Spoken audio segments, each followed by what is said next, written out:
Greetings Wargamers, today I'm going to show you how to make some security fencing to add some more detail to your gaming table.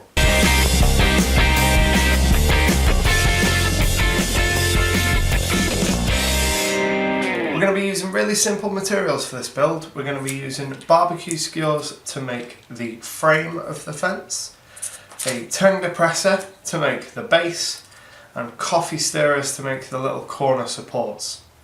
And then we'll be using two different materials to make the fencing itself. To make things easier for you, I've produced this template which will be available as a PDF in the description below. And as you can see, it's broken up into three parts. First is the base, which tells you the length at which to cut your tongue depressor. The next is the face, which is the area you want to be cutting the mesh for your fence or the other materials that we're going to be making the fences out of today. And then finally we have the frame. And the frame is probably the most important one because it allows us to measure out the lengths for our framing pieces from the barbecue skewers. So we'll start with the side pieces, the uprights.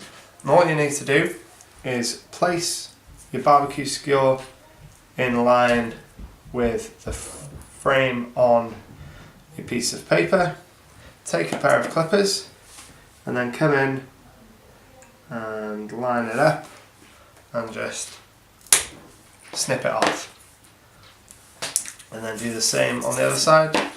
What I normally do is just at the top here, it creates a little bit of a depression when you snip it off, so I just cut that off so we've got a nice flat bit to work with. And then I place it on the template again, take my clippers and snip it. Cut the side pieces out and then cut the top and the bottom piece out as well. With the frame all cut, it's time to cut out what's going to form the basis of our chain link fence, which is aluminium mesh. It's used in auto body repair. It's placed over holes and then body filler is applied over it to seal in and fill the holes on dented cars and things like that.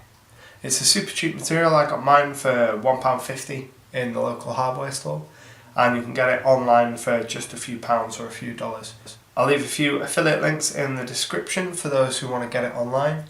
These links give us a little kickback every time someone uses them to buy anything, and it doesn't cost you any more than what you would normally be paying, so it really helps us out.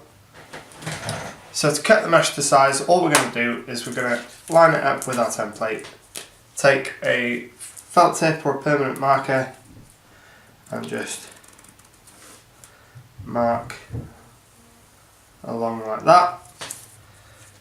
So there's a mark there, and then we're just going to take a pair of scissors. It cuts easily enough with a pair of scissors. And we'll just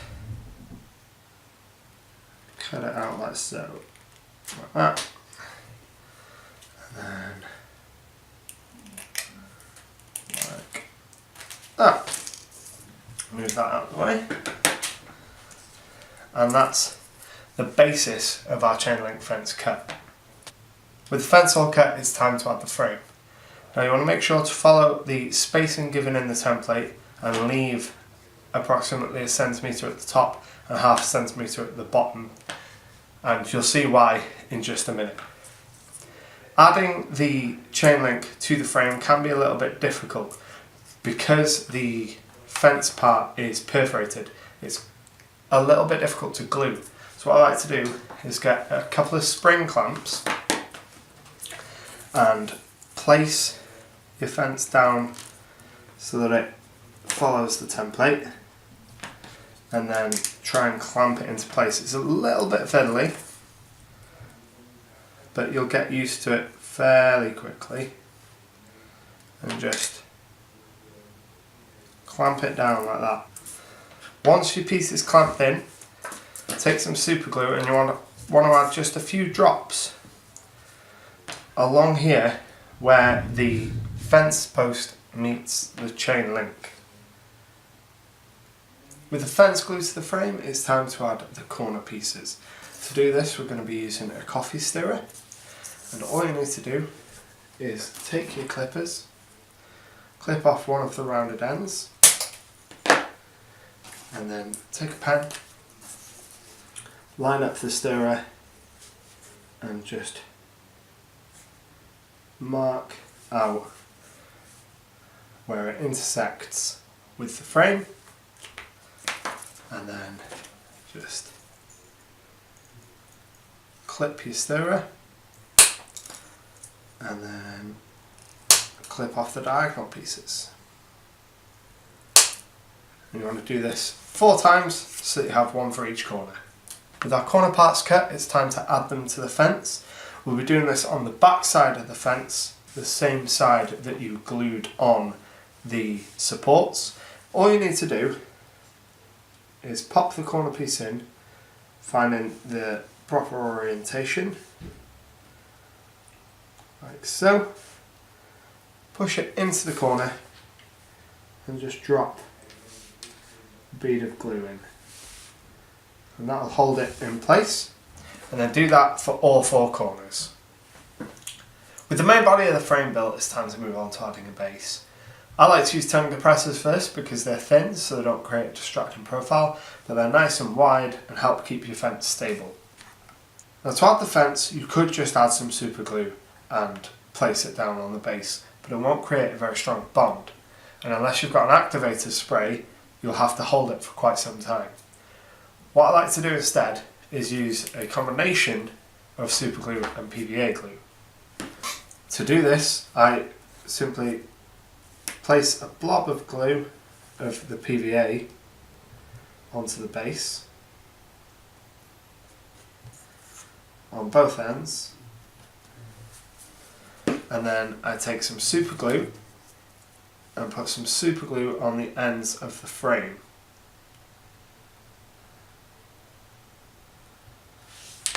And then just place it down into the beads of PVA. And you want to use a paint pot or something similar to just stand it up and lean against. Making sure that it's nice and straight, like this. And then leave that to dry fully. Using the super glue like this means that it just creates an instant bond to hold it, to sort of tack it in place while the PVA glue sets up around it.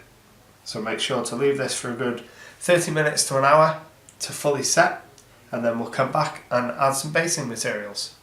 To make the more heavy duty fence, we're going to be using some corrugated card, and we're going to follow exactly the same methods that we used for the mesh fence, gluing the frame to the card, adding the corner supports and then attaching it to the base.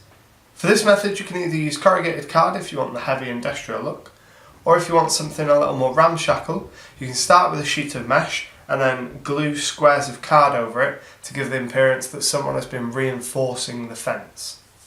This is particularly great for apocalyptic games or any sort of zombie game. If you're just using the card though, I recommend aligning it so the corrugations run vertically up the fence. It looks a lot more realistic this way.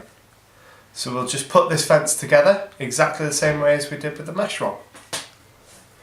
Our pieces are now based, and the last step is to add some barbed wire to the top. Now to do this, we're going to use double wrap security wire. This is the stuff that pretty much every wargaming company and every model company uses as barbed wire. And all we're going to do is we're going to take a length of it that's approximately 14 centimetres. So try and straighten it out and cut a piece off. What you want to do is you want to take this length, and I'll just move this out of the way, and I want to wrap it around one of the top posts. So just take a piece and then what you're left with is a strand. And before you do anything with this strand, you want to take another length, and this time you want it to be approximately 50 centimetres. So 30 and 20. So take your length, snip it free. I'm just going to tighten this up so it doesn't go everywhere. So take your 50 centimetre length, grab a pen or a pencil, something reasonably round and narrow, and just start wrapping it around, being as tight as possible. Come round again and again until it's completely wound all the way around, like so, like that, and then slide your wire off, and then you want the thread, this long piece that you've attached, through the centre of your spool. Then just pull the spool apart a bit until you get it to roughly the width